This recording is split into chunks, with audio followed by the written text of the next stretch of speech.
Muy buenos días, muy buenas tardes y muy buenas noches. Bienvenidos a otro programa de Pura Virtud, Cine y Literatura. Hoy vamos a regresar a los temas culturales, regresamos al mundo de los libros, del cine, del arte, las artes plásticas, de la música. En esta ocasión para hablar también de nuevos proyectos alternativos que tratan de ofrecer una mirada distinta sobre la cultura y más concretamente vamos a hablar de Tenebris, un Tenebris Contracultura, que es un nuevo espacio para hablar de todos estos temas desde una perspectiva original, alejada de lo que suele ser el mainstream. Y bueno, para presentarnos un poco el proyecto y hablar con nosotros está Gara, que es un placer tenerte con nosotros, Gara, muchas gracias. Y No, bueno, si te parece, muchas cuéntanos gracias. un poco.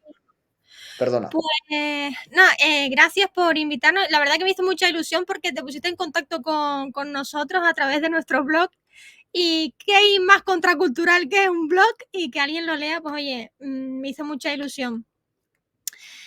Y nada, bueno, yo lo que quería con este nuevo proyecto, pues creo que a veces no nos damos cuenta de que la cultura que tenemos y la sociedad que tenemos viene marcados por algunos movimientos que realmente no son los establecidos, lo que estaban dentro de la norma, sino que iban un poco en contra de la norma.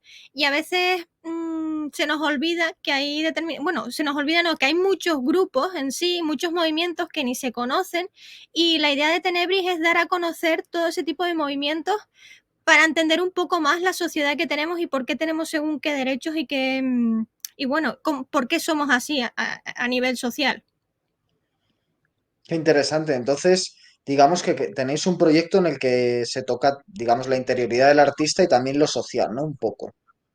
Sí, bueno, ante todo queríamos, en un principio, sobre todo se intentó para fomentar la lectura, Mm. porque tristemente pues cada vez hay menos librerías y los espacios en centros comerciales donde están los libros pues cada vez son más pequeños. Entonces empezamos un poco ahí para fomentar la literatura a través de literatura un poco más desconocida, que no fueran siempre los bestsellers, la novela negra y demás, sino que hay escritores y literatura que pues que son verdaderas joyas y que al final no se valoran. Y creo que para poder fomentar ese tipo de lectura creímos necesario explicar de dónde vienen y por qué existen esos libros y por qué los escritores escribían de esa manera. Y creo que para explicar eso había que explicar lo que eran los movimientos sociales y todo lo que hubo, que no solo fue en los años 60, como se conoce, porque parece que la contracultura empezó en los años 60 y no fue así, pero para fomentar ese tipo de libros y lectura creíamos que era necesario también eso, explicar de dónde venían y al final, pues mira, Tenebris ha sido, que aunque todavía estamos empezando, hemos ido poco a poco desgradando todo lo que viene siendo la cultura y al final es que no se puede hablar de una cosa no se puede hablar de literatura si no se habla de movimiento social, si no se habla de arte, entonces al final ha sido un cómputo de todo, de la cultura contracultural, que es lo que tú dices, que también es una explicación para interiorizar, para que interioricemos de por qué el ser humano es así. No sé si me estoy liando. No, yo creo que se entiende bastante bien. Está también muy bien lo que dices de los años 60, porque es verdad que la gente cree que antes de los 60, digamos que no había movimientos contestatarios que estuvieran preocupados tanto por lo social como por lo político, y tenemos numerosos ejemplos. William Blake, por ejemplo, era un personaje conocido sobre todo por su mitología, por sus grabados, por su obra, sus poemas, etcétera, etcétera. Y William Blake era un hombre interesado en política, o por ejemplo, Eliphas Levi, el autor de Dogma y Ritual de la Alta Magia, era un hombre interesado por lo arcano, pero también por lo político. Entonces, ¿en qué referentes anteriores a los años 60 que podríamos considerar contraculturales o que consideráis contraculturales te has fijado más? No sé si las vanguardias, el romanticismo. Es que lo que tú dices parece, bueno, como que todo viene de los años 60 y es que realmente lo que era el término contracultural se empezó a establecer en el año 68 por Theodor, ay, que se me olvidó el Theodor nombre. Rothbard. Theodor Sí, Rothbard. en su libro El nacimiento de una contracultura. Ujú. Claro, ahí ya se acuñó el término de contracultura, pero grupos contraculturales ya habían, es lo que decías tú, el Claro. romanticismo era un movimiento contracultural, el tema bohemio era contracultural, incluso en la Edad Media ya había movimientos contraculturales. Ujú. Claro, bueno, por cierto que Rorschach tiene una novela que está traducida al español estupenda sobre cine, que se llama Parpadeo, que habla del cine como un arte hermético, ¿no? Y un poco, por lo que he podido ver, es también como estáis mirando vosotros las cosas, es decir, es ver la cultura popular como algo gnóstico, es decir, algo que sí tiene como un primer mensaje que todo el mundo puede captar, es decir, todo el mundo está viendo series, todo el mundo está leyendo libros, lo que tú decías antes, bestsellers, novelas policíacas, etcétera, etcétera, todo el mundo ve películas, todo el mundo escucha música, pero es como si detrás de toda esa cultura que está expuesta a la luz de todos, hubiera un mensaje oculto. En ese sentido, ya no solo como grupo, sino a ti personalmente, ¿qué tipo de mensajes te suelen resultar más llamativos, ocultos en las obras que nos gustan o que te gustan? Pues a ver, es que yo también soy bastante complicadita en cuanto a gusto, soy bastante bizarra. De hecho, me creé mi canal de YouTube, que no he hecho nada, y me puse el nombre de Bizarrun Girl, pero sí es verdad que al final no sé, te pongo un ejemplo. Vivimos en una sociedad, bueno, ya no tanto, ya es una sociedad más laica, pero antes sí teníamos una sociedad bastante católica y bastante religiosa, y realmente a través del cine o de la literatura habían pasado así de soslayos gente reivindicativa que aunque tuvieran temas religiosos siempre metía algo que estaba en contra del catolicismo. Igual que los artistas cuando hacían cuadros religiosos y demás, siempre hacían su firma con algo oculto. Y eso es lo que realmente me interesa y por eso me gustó crear este tipo de proyectos para poder investigar sobre por qué esas personas tenían esos mensajes ocultos, descifrarlos y de qué venían. Y es verdad que en el cine, al final, si te das cuenta, últimamente también se deja llevar por temas de moda, y no me refiero a modas de, yo qué sé, superhéroes, no, sino realmente el cine también es un reflejo de la sociedad que tenemos, de pues de las historias así un poco conspiranoicas, cuando el tema del confinamiento, del COVID, pues empezó todo a llenarse Netflix, por ejemplo, de películas que tuvieran que ver con contagios. Al final, todo se marca con lo que se está viviendo en la sociedad en ese momento. Pero creo que hay algo más allá y, a ver, que yo tampoco quiero tener una mente muy conspiranoica tampoco, pero tiene todo un trasfondo y un significado que igual también nos ayuda a abrir un poco los ojos como sociedad, ¿no? Que de Y en manera ese sentido, perdón. que de manera un poco más exagerada, pues el tema del cambio climático, el tema de todo lo que está pasando alrededor del mundo, realmente te lo están explicando en películas. Lo que pasa es que igual no nos damos cuenta. Y, y creo que esa es la manera en la que podemos, no sé, avanzar como sociedad, de que no quedarnos solo pues yo qué sé, en las películas de tiros, pues con tiros y ya está, sino por qué pasa eso y qué podemos traer de esa película a la sociedad actual y si realmente es tan película o realmente la realidad supera la ficción. Ujú. Y en ese sentido, ¿qué películas o qué libros te han llamado a ti más la atención para darte cuenta de esto? No sé si quizás hace años, cuando empezaste a trabajar estos temas, o los autores que más has estudiado, o cuál sería tu canon en ese sentido, o tus preferencias en ese sentido, de cara a quien esté viendo esto y quiera un poco aproximarse. A ver, si divago un poco, me lo dices, ¿eh? Porque a veces yo me pongo a hablar y pues realmente, por ejemplo, lo que más me llamó la atención eh, el año pasado con la película Dune, me di cuenta que realmente lo que, aunque bueno, la historia de Dune tiene más años, o sea, es bastante antigua, lo que pasa que, Del claro, 64, creo, en la novela. pero si te fijas realmente es lo que está pasando también ahora con el tema tanto en el caso de Siria con los palestinos, también con el tema de Irak, al fin y al cabo un poco tiene que ver con eso. Y también en este caso, otro de los autores que también es de los años 50, Ray Bradbury, Ujú. ya en sus libros ya hablaba de televisiones, de microchips, de cosas que estamos viviendo ahora en la sociedad. Entonces, en ese momento quizá lo veían como una locura, pero ahora realmente todo lo que decían los clásicos realmente lo estamos viviendo ahora. No sé si me Ujú. expliqué suficiente. Sí, yo creo que sí. Y he visto que también hacéis, o sea, es una mezcla entre crítica, pequeños datos informativos, manejáis mucho Instagram. Y luego, por ejemplo, también tenéis como espacios físicos, que es interesante esa mezcla entre lo virtual y lo físico, porque normalmente hoy en día ya solo se trabaja lo virtual y vosotros ni dejáis de lado lo virtual, ni tampoco dejáis de lado lo físico. Un poco por qué os habéis planteado hacer, por lo que tengo entendido, ciertas iniciativas de, pues, de micrófonos abiertos, de lecturas públicas, etcétera, etcétera. Pues a ver, a nivel tecnológico, porque ahora mismo las redes es lo que mueve pues a la masa realmente, para darnos a conocer.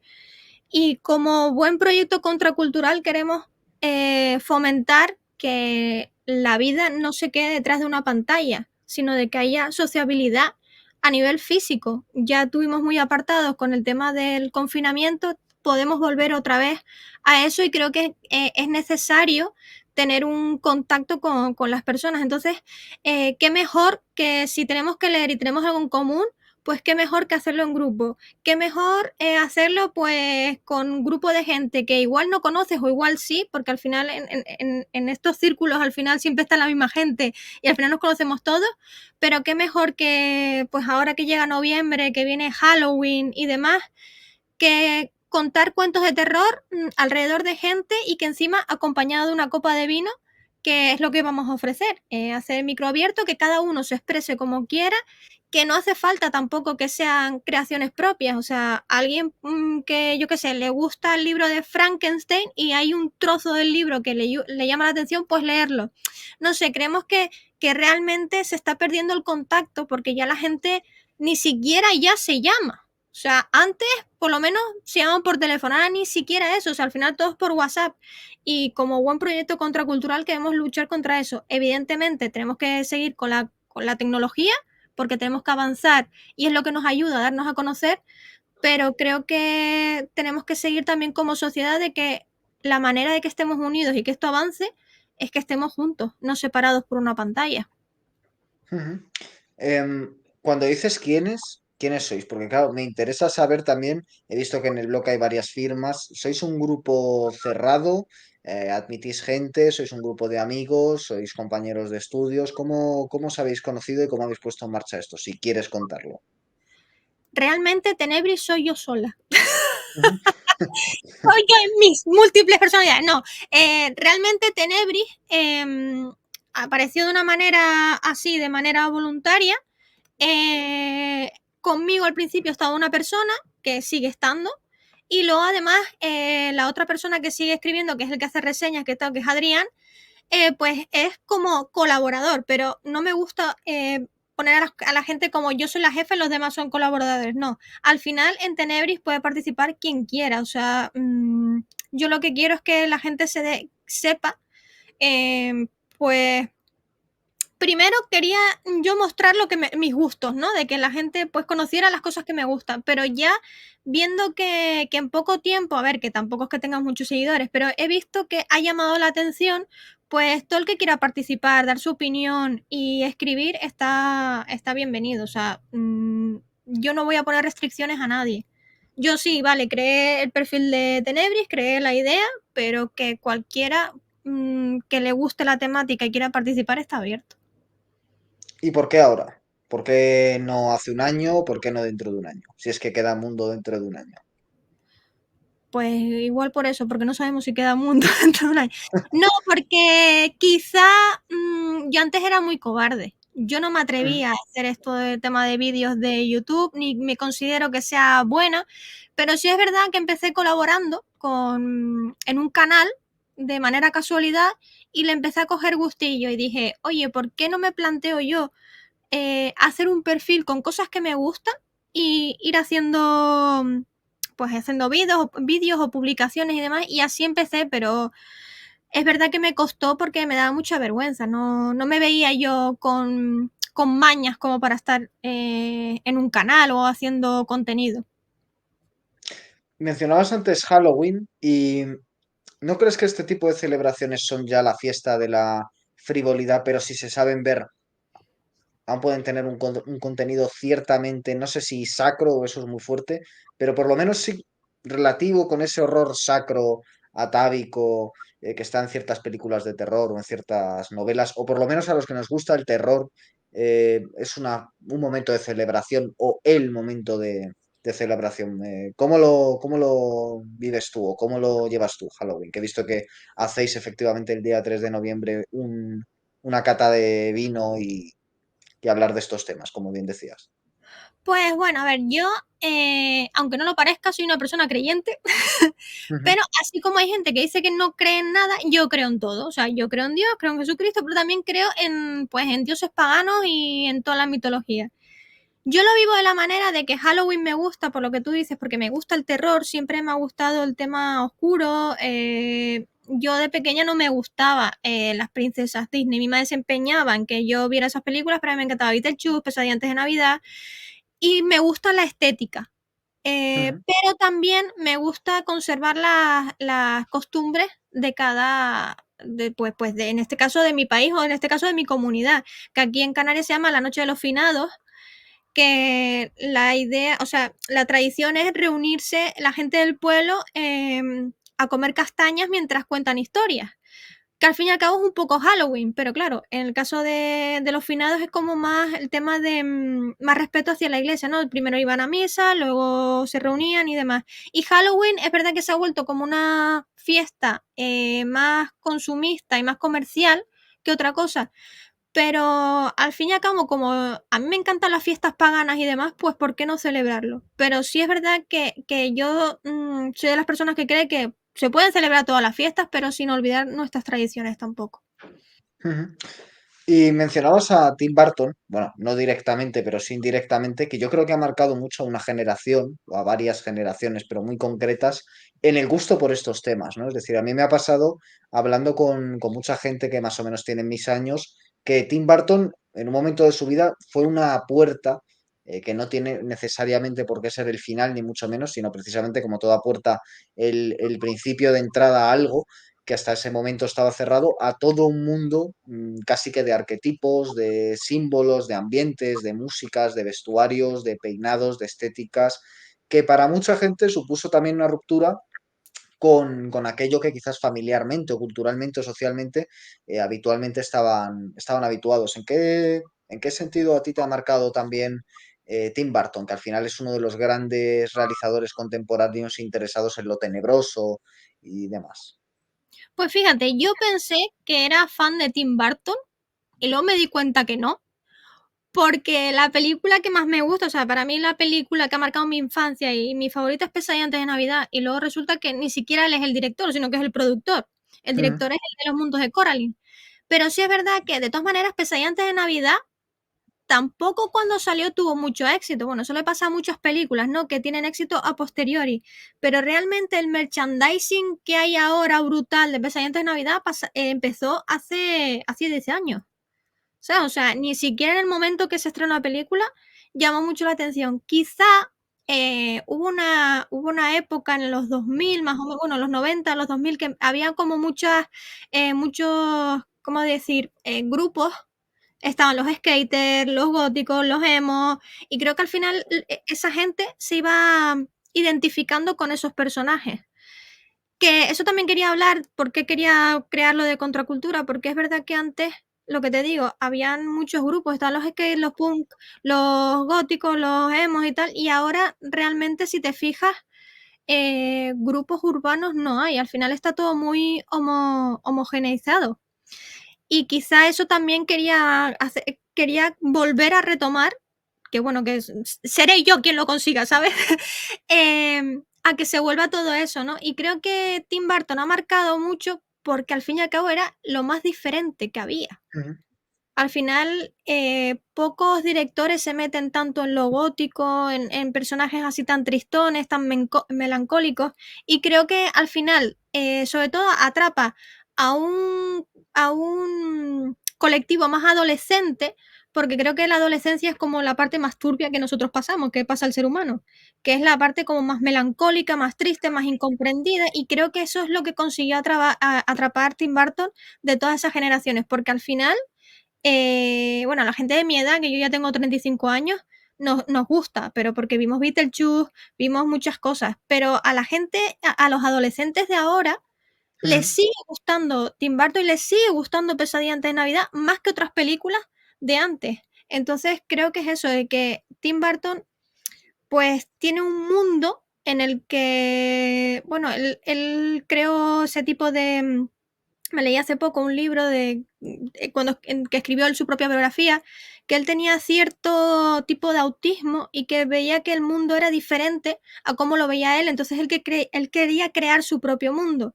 Y yo creo que por eso llama tanto la atención, porque al final los adolescentes y la gente así que marca un poco más la diferencia, quiere crear su mundo y ese mundo como que lo comprenden, o se sienten más comprendidos ahí. No sé si me he explicado. Porque yo Ujú, fui sí, a un poco como si fuera un refugio, ¿no? Sí, Y mencionabas antes el tema de la espiritualidad, que me parece muy interesante, si quieres que incidamos un poco en ello. Más que nada porque para algunas personas un poco el cine de terror, etcétera, es lo que suple la religión, pero en otros, como es tu caso por lo que has contado, es un poco complementario. ¿Cómo crees que se relaciona la espiritualidad, ya sea la activa como simplemente, bueno, pues que no se cierra al simple materialismo, con este tipo de obras literarias o cinematográficas de las que un poco quieres hablar en Tenebris? pues mira, yo siempre, mira que me gusta el cine de terror, pero te voy a poner un ejemplo. A mí siempre me ha dado pánico ver las películas de exorcismo. Nunca he podido ver.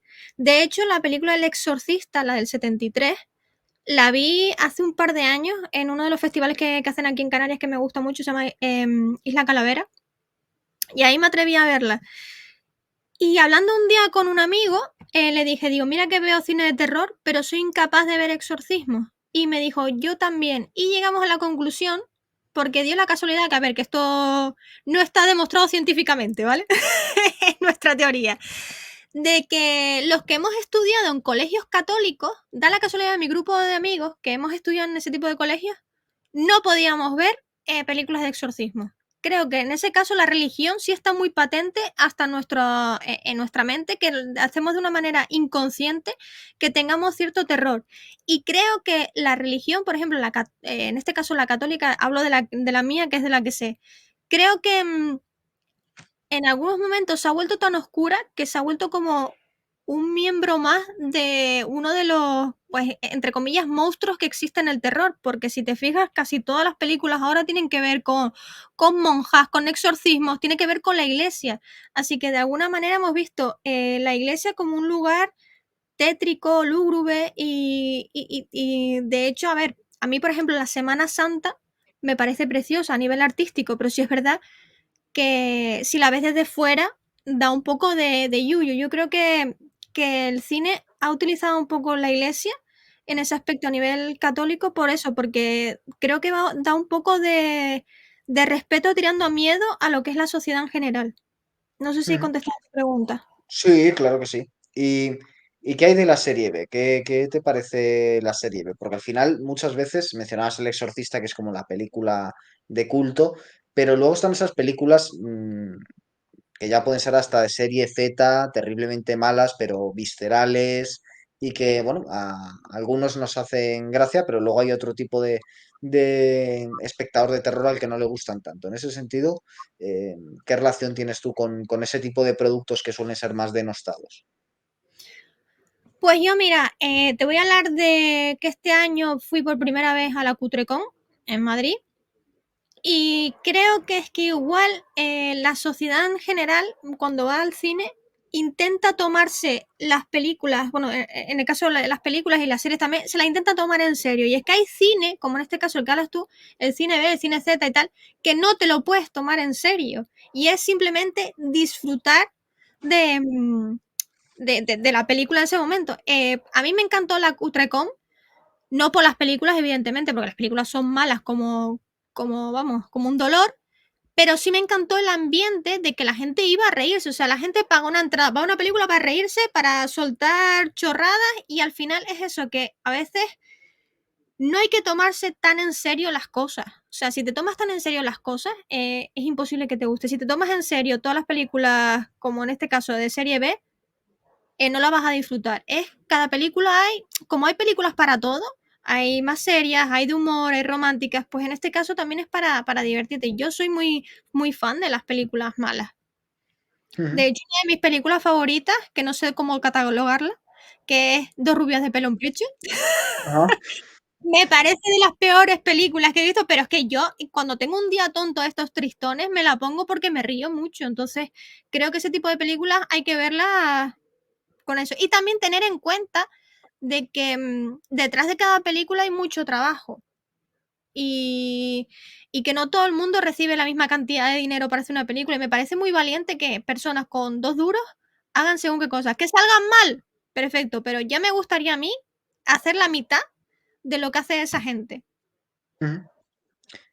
Y en cuanto al cine de terror actual, ¿cómo lo ves? Es decir, ¿en qué estado ves que está el cine de terror? Porque constantemente vemos que hay remakes, reboots, continuaciones, precuelas, secuelas, y a veces parece que falta originalidad, pero también es cierto que de vez en cuando aparecen nuevas películas o parece que hay nuevas películas. ¿Cómo ves tú el cine de terror actual? Pues mira, había perdido la esperanza hasta este verano que vi Háblame, que ahí la Ujú, recuperé. Ahí me encantó esa película, pero sí es verdad que el cine de terror está un poco decayente. O sea, ya es el típico música de tensión, susto y ya está. Y que a ver, que yo creo que a las nuevas generaciones es lo que le gusta, pero al final, si te fijas, todas las películas son iguales. ujú, Hay un ser que da miedo, una música intensa y ya está. O sea, Boogeyman, La Monja, al final son igual. Igual, por ejemplo, The Black Phone del año pasado me gustó mucho también, porque al final tampoco era distinto, no era ese rollo de tensión, susto, sino que era más psicológico y es el terror que más me gusta. Pero sí es verdad que ahora me parece que todas las películas son igual, salvo algunas excepciones, como te dije, Black Phone y Sálvame, perdón, Háblame. eh, em, el cine creo que ahora mismo, al final todas las películas ni fu ni fa, al ujú. menos para mí. Mm, ¿Y qué hay de esas emociones incómodas o sensaciones incómodas que provoca el cine, ¿no? Y que a veces encajan mal con cierto talante que hay cada vez más en la gente joven de no querer ofenderse, no querer ver cosas feas, no querer asquearse, cuando precisamente hay cierto tipo de productos que se basan en asquearte, en ofenderte, en reírte, ¿no? A veces reírte también de las cosas que tienes reprimidas o de las cosas que están prohibidas mencionar o de aquello que sabes que va a ser incorrecto o polémico. Una sociedad que es tan dada a escandalizarse, que es tan dada a señalar, a poner el grito en el cielo. ¿Cómo crees que encajan este tipo de productos? ¿O cómo ves que encajan incluso en la gente este tipo de productos? Yo creo que al final esto va a reventar y llegará un momento que nos estemos riendo de esta sociedad y que hagamos películas de la generación de cristal. Y siento si alguien se ofende, pero es que es verdad. Lo que no puede ser es que ahora todo ofenda. Mm, Te vuelvo a decir, creo que nos tomamos la vida demasiado en serio. Al final es todo ficción, es todo broma y, y creo que al final se está desvirtuando todo. O sea, al final metemos todo con calzador para tener éxito, para meterlo en taquilla y realmente, si te fijas, a la gente no le gusta. Pero también le parece mal decir que no le gusta porque queda mal. Entonces, al final llegará un momento que la gente ya se canse. Mira, de hecho, en mi blog hemos hecho varias reseñas y yo hice la reseña del Exorcista. La puse a caer de un burro, de la nueva, mm, evidentemente. O sea, yo pues le di palos a todos y ha sido la reseña que más visitas tiene. No porque sea mía, mm, sino por el hecho de que, oye, me dije, pues yo creo que la gente está cansada de lo que es lo que llaman ahora el movimiento woke, de que todo ofende, hay que meter el feminismo con calzador, el tema de la inclusión con calzador, y, y al final haces productos que no valen la pena. Yo empecé a verlo, o sea, al principio no me daba cuenta de esto y me di cuenta una vez en los Oscar, cuando vi nominada a Mejor Guión a Déjame Salir y 3 anuncios en las afueras. O sea, que ganara el Oscar a Mejor Guión, Déjame Salir, teniendo de competidora a 3 anuncios en las afueras, dije, ya el cine se va a la mierda. Perdón por la expresión. Pero digo, es que al final lo que están valorando es subvenciones, no están valorando realmente nada. Y creo que la culpa es de una sociedad que al final, si no estás en contra de todo eso, te señalan. Si no eres feminista porque sí, si no metes la inclusión porque sí, ya te están señalando. Y realmente toda esa gente que te señala tampoco lo siente. O sea, yo no me creo que todas las películas, por ejemplo, La Sirenita, en este caso la del Exorcista, hayan gustado. Pero creo que queda mal decir que no te ha gustado por eso. Ujú. Y dado que quieres dirigir un proyecto contracultural, la contracultura obviamente es contra un cierto tipo de cultura. ¿Qué tipo de cultura consideras más que rechazas? ¿Sería esta cultura de lo políticamente correcto? ¿Sería la cultura, como decías antes, de los bestsellers, de lo mainstream, de lo comercial? Digamos que ahí donde te posicionas. Pues yo me posiciono, pues como siempre, nunca me han gustado las modas. Al final, las modas no es algo que es porque, como le lleva mucha gente, lo voy a llevar yo, pero realmente no lo siento. O sea, yo qué sé, los vestidos que se llevan ahora, me lo pongo porque se lleva, pero no porque realmente yo me sienta cómoda, yo me identifique con eso. Pues esto es lo mismo, o sea, yo siempre he ido en contra de eso. De hecho, siempre he sido una persona bastante solitaria, aunque bueno, tengo amigos y tal, pero nunca he sido de grupos porque no me ha gustado pertenecer a un grupo en concreto con unas ideas concretas, sino siempre me ha gustado rodearme de varios grupos. Pues con Tenebris es lo que quiero conseguir, de que cada uno se identifique con lo que quiera. O sea, me alegro de que haya diversidad de todo tipo, me alegro de todo eso, pero es que al final estamos volviendo otra vez a la moda de ahora hay que ser, hay diversidad, pues me meto pues, en este grupo que al final ni es inclusión ni nada, porque al final se crean subgrupos otra vez. El colectivo LGTBI, el colectivo no sé qué, el colectivo ya, para mí no debería existir ningún tipo de colectivo, cada uno es libre de identificarse como quiera y de estar con quien quiera. Entonces yo me posiciono en ese aspecto de que cada uno sea como quiera ser y que no sea algo impostado y algo impuesto.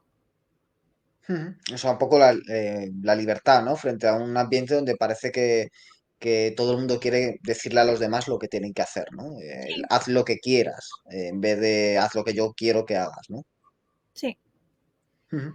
Y en cuanto a la contracultura, en España, ¿crees que ha habido un movimiento contracultural serio, que eso pertenece más a otros países? En caso de que sí, ¿cuáles serían un poco los ejemplos que más te llaman la atención de contracultura? Hombre, nosotros tuvimos una época en los 80 que era la movida madrileña y demás, pero que al final también fue una moda. Realmente no hubo tanta movida como se dice. Pues en España, pues sí, tenemos mucho, a nivel cultural tenemos gran cantidad de artistas. Por ejemplo, Dalí fue un gran artista contracultural. Picasso, pues gracias a Dios, España es un país muy rico a nivel cultural, gastronómico y artístico. Sí es verdad que nosotros igual llegamos un poco más tarde a nivel, a diferencia que Europa, ¿no? Porque salimos de una, pues teníamos un dictador, salimos de una dictadura un poquito tarde, en el 78, entonces 75, 70, ahora mismo. Eh, y creo que llegamos un poquito tarde con respecto a otros países de Europa.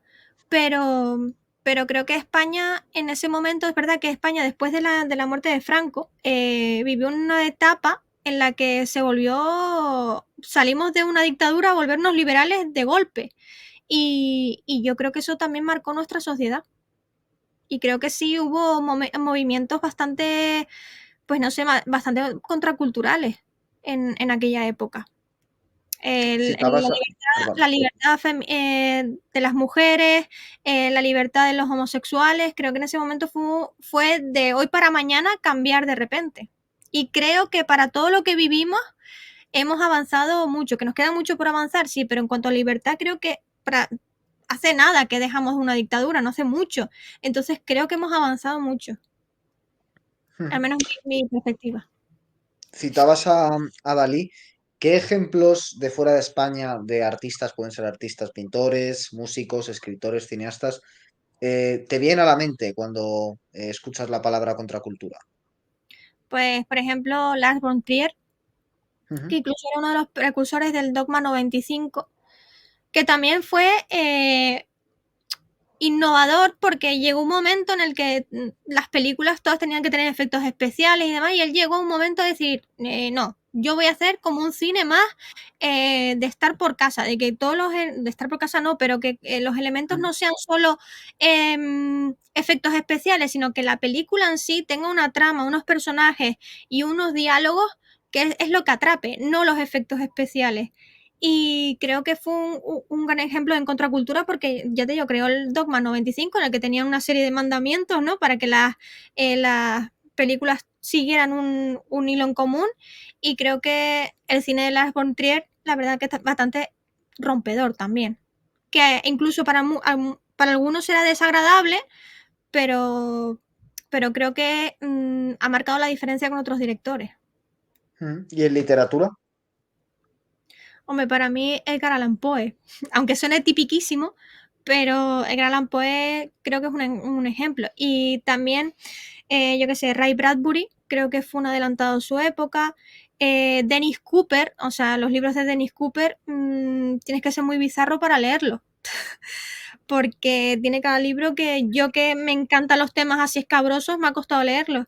Catherine Dunn con el libro Amor de Monstruo, creo que en cuanto a literatura creo que ha sido la gente más valiente, creo. Ujú. Y ahora que hablas de lo escabroso, ¿qué películas o qué libros se te vienen a la mente cuando alguien te pregunta por lo escabroso, por lo visceral, por lo... eh, Pues mira, que te nombré antes, el de Amor de Monstruo, fue un libro que se convirtió en el favorito de Kurt Cobain y de Tim Burton, y es verdad que es bastante escabroso. Cuenta de una ujú, familia que vive que tiene su propia feria, y el padre ha querido crear su propia feria de personas con, pues, como especie de monstruitos, ¿no? Y a la madre pues la obligaba a consumir cocaína y demás para que los hijos salieran con deformidades. Entonces, claro, es una novela bastante dura, y al final está escrita desde la voz de una de las hijas que tiene bastantes problemas físicos.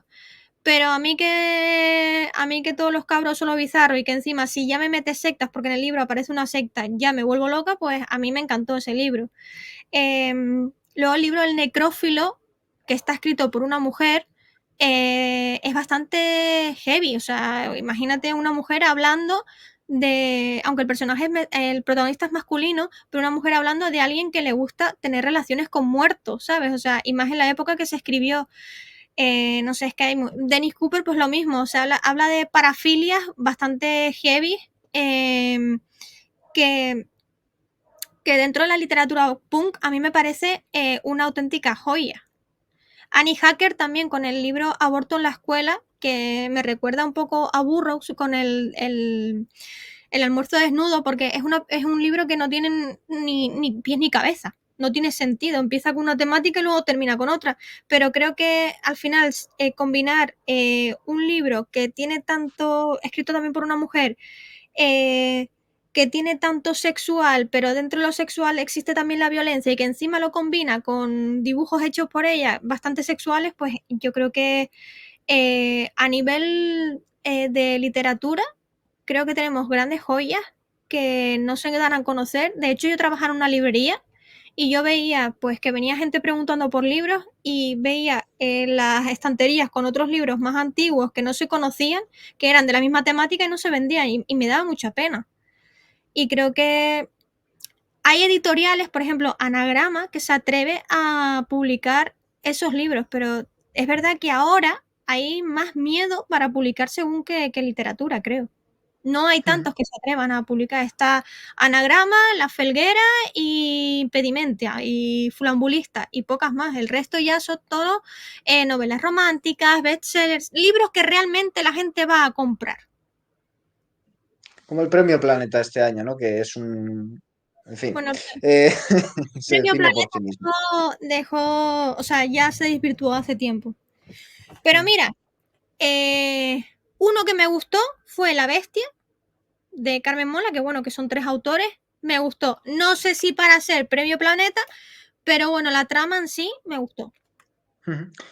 Mencionabas antes el sexo, que al final llevamos mucho rato hablando de la violencia, que es verdad que es una cosa que impacta, es una cosa que siempre ha estado reprimida, ya en el barroco cuando empezó a pintarse a lo bestia, Caravaggio, etcétera, no se llevaba muy bien. Y otro tema que siempre ha sido muy molesto y que también está muy presente, y de hecho son dos temas que están muy mezclados en este tipo de películas y de libros de los que estamos hablando, es el sexo, es la sexualidad.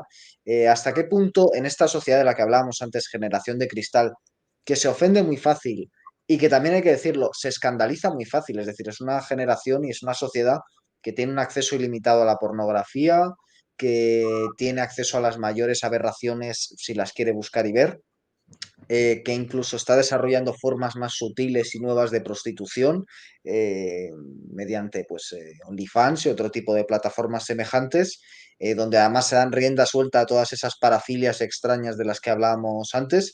Y sin embargo, poco a poco, el cine, que por ejemplo en los 90 era bastante sexual, uno no tiene más que pensar en Instinto Básico y otro tipo de películas de la época, poco a poco se ha ido volviendo cada vez menos sexual. Y por ejemplo, las series de televisión, que es cierto que hay muchas escenas de sexo, por ejemplo, Juego de Tronos era famoso, como empezó teniendo muchas escenas de sexo, pero luego por protestas de las actrices las quitaron. Cómo esas escenas de sexo, yo cuando las veo me parecen de lo más inanes, ¿no? Es decir, veo que es como una especie, como cuando les ves desayunando, ¿eh? En una serie ves a los personajes desayunando y es una cosa súper tópica, hecha sin ningún tipo de gracia, porque, bueno, son unos señores sentados en una mesa tomando un café y unas pastas. Y sin embargo, con el sexo me ocurre exactamente lo mismo cuando no debería, ¿no? Porque todos sabemos que precisamente el sexo, follar, no es desayunar. Entonces, quisiera que nos hablaras un poco también de hasta qué punto este es un tema contracultural. Pues mira, es que ya cuando empezamos una sociedad en la que es más peligroso dejar que un niño vea sexo que una película de tiros, pues ya ahí imagínate. ¿Qué pasa? Que creo que seguimos teniendo una cultura en la que se escandaliza y no hay una buena educación sexual. Si tú a un niño le explicas, hombre, no te digo un niño pequeño, pero sí cuando tiene cierto conocimiento ya, o sea, que tiene cierta la que pueda empezar a conocer, le explicas de un principio lo que es, creo que no es necesario que él vaya buscando otras cosas, que la seguirá buscando, pero la buscará de una manera más sana. Es que en esta vida no hay nada peor que lo prohibido. Si algo le prohíbes a una persona, lo va a buscar de otra manera y de las peores maneras. De todas maneras, también con esta generación de cristal, hoy justamente estaba hablando con mi amigo Adrián, uno de los colaboradores de Tenebris, porque ayer tuve una discusión por Facebook de las letras de canciones del rock. Porque él hacía una comparativa de pues una imagen de Axl Rose en que un video musical en el que sale casándose con una chica y luego una imagen de Maluma que sale rodeado de mujeres y básicamente el machista es Axl Rose, ¿no? Entonces en la discusión empezaba como que en el rock también se codificaba a las mujeres como algo bello, como algo... Ha llegado un momento que creo que digo, vamos a ver, vamos a centrarnos. Esta obsesión con que las mujeres somos objeto de deseo, somos objeto que, vamos, creo que también depende de la visión que tenemos cada uno. Yo, sinceramente, evidentemente como mujer soy feminista, pero es que veo que al final se está pasando, que hay momentos que pienso que es que al final ni a las mujeres se nos puede soplar, ¿sabes? No hablo de violencia en ese aspecto, obviamente no voy a hablar, pero hay cosas en las películas, en las letras, en todo que enseguida nos ofendemos, que es machista, y es como, vamos a ver, hay gente buena y mala en todas partes, que por ser mujer no vamos a ser buenas y por ser mujer no vamos a ser víctimas. No nos podemos victimizar por todo. Si queremos ser mujeres empoderadas, como dicen, no nos puede ofender tantas cosas. Hay cosas que sí son ofensivas, o sea, si te hacen un piropo desagradable y tal, pues sí te ofendes, pero si te dicen un piropo bueno, pues tampoco, si no te gusta, vale, pero tampoco hace falta que, que se vea como algo horroroso. No sé, creo que al final realmente como ser humano estamos teniendo una etapa de victimismo, de todo nos molesta. Al final creo que en la casa de cada uno y con la sexualidad, al final, eh, no sé, me da la sensación de que realmente somos muy falsos, de que vemos cosas en televisión y tal, que nos parecen machistas y tal, y luego me gustaría ver a más de una cómo está ahí en la intimidad, que igual permite que se le diga más cosas o que hagan gestos con ella peores de los que ve, pero porque ella lo pide, ¿sabes? Porque a ella le gusta ese tipo de... A ver, porque igual me estoy metiendo No, no, en... está muy bien. Yo todo lo que sea hacer incursiones en esta temática lo veo valiente y bien. O sea que, no, no. a ver, es que es lo que estaba hablando con mi amigo esta mañana, es decir, jolín, vemos que hay escenas sexuales y tal, que hay insultos, que hay tal, pero luego en la intimidad de cada uno, pues hay gente que le gusta, ¿sabes? Que al final parece que lo que vemos de ahí está mal y luego no nos paramos a pensar de que nuestra vida igual lo vemos. Es verdad que el tema de la pornografía, pues hasta qué punto, porque todo es muy falso y no es una manera en la que la juventud o los niños o los adolescentes empiecen a saber lo que es el sexo por la pornografía, porque no es algo que vayan a vivir, porque no es así, lo van a vivir de otra manera, pero no me parece tan grave, o sea, me parece más grave que vea a alguien una serie de asesinos o descuartizando gente, me parece mucho más grave. Pero no sé, creo que al final se ha desvirtuado todo y antes se veía todo de manera más natural. Lo que sí, por ejemplo, antes las películas tenían escenas de sexo y tenían un contenido, ¿no? Un porqué. Pero ahora o no tienen o son excesivas y al final digo, pues si voy a estar viendo cómo la gente se acuesta, para eso me pongo una película porno, porque al final ver todo esto no me está trayendo nada a la trama. O sea, es como meterlo porque sí, ese tipo de imágenes no me importan, pero al final no me dicen nada. Ujú. Y bueno, por ir terminando, Gara, quisiera preguntarte por lo tenebroso, por el concepto de lo tenebroso. ¿Qué entiendes por tenebroso? Y sobre todo, yo creo que es la gran pregunta de todos los que nos gusta estos temas, es, al final te la haces en algún momento, ¿no? Esta pregunta, que es, ¿por qué me atrae tanto lo tenebroso, ¿no? Se supone que es algo que debería causarme espanto, es algo que cuando lo piensas en frío a veces dices, esta cosa, qué desagradable, ¿no? Y luego, sin embargo, joder, qué enfermizo y cómo me gusta, ¿no? Yo creo que es un poco la relación que tenemos con, con lo tenebroso, lo que los que nos gusta es como autófaga, ¿no? O sea, nosotros devoramos lo tenebroso y lo tenebroso nos devora a nosotros y de alguna forma somos felices, ¿no? También haciendo algo que en principio no parecería feliz si lo explicas en frío a alguien al que no le interesen estos temas. Yo creo que es que nos va el morbo.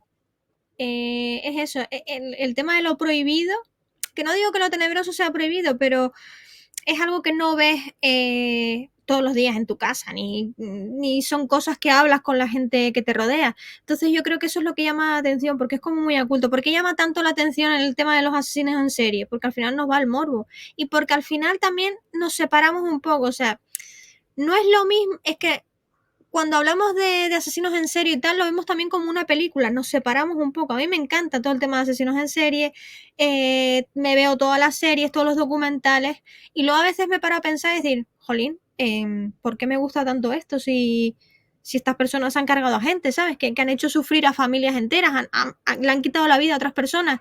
Pero yo creo porque nos atrae eso, el conocer por qué hay personas que actúan así o por lo menos yo lo veo así, de que nos atrae la psicología de esa persona. Yo, por ejemplo, hubo una época que yo estaba obsesionada con Charles Manson y la familia, y no porque fuera fan de Charles Manson, al contrario, pero sí me llama la atención de por qué ese tío tenía esa mentalidad y esa capacidad de manipular.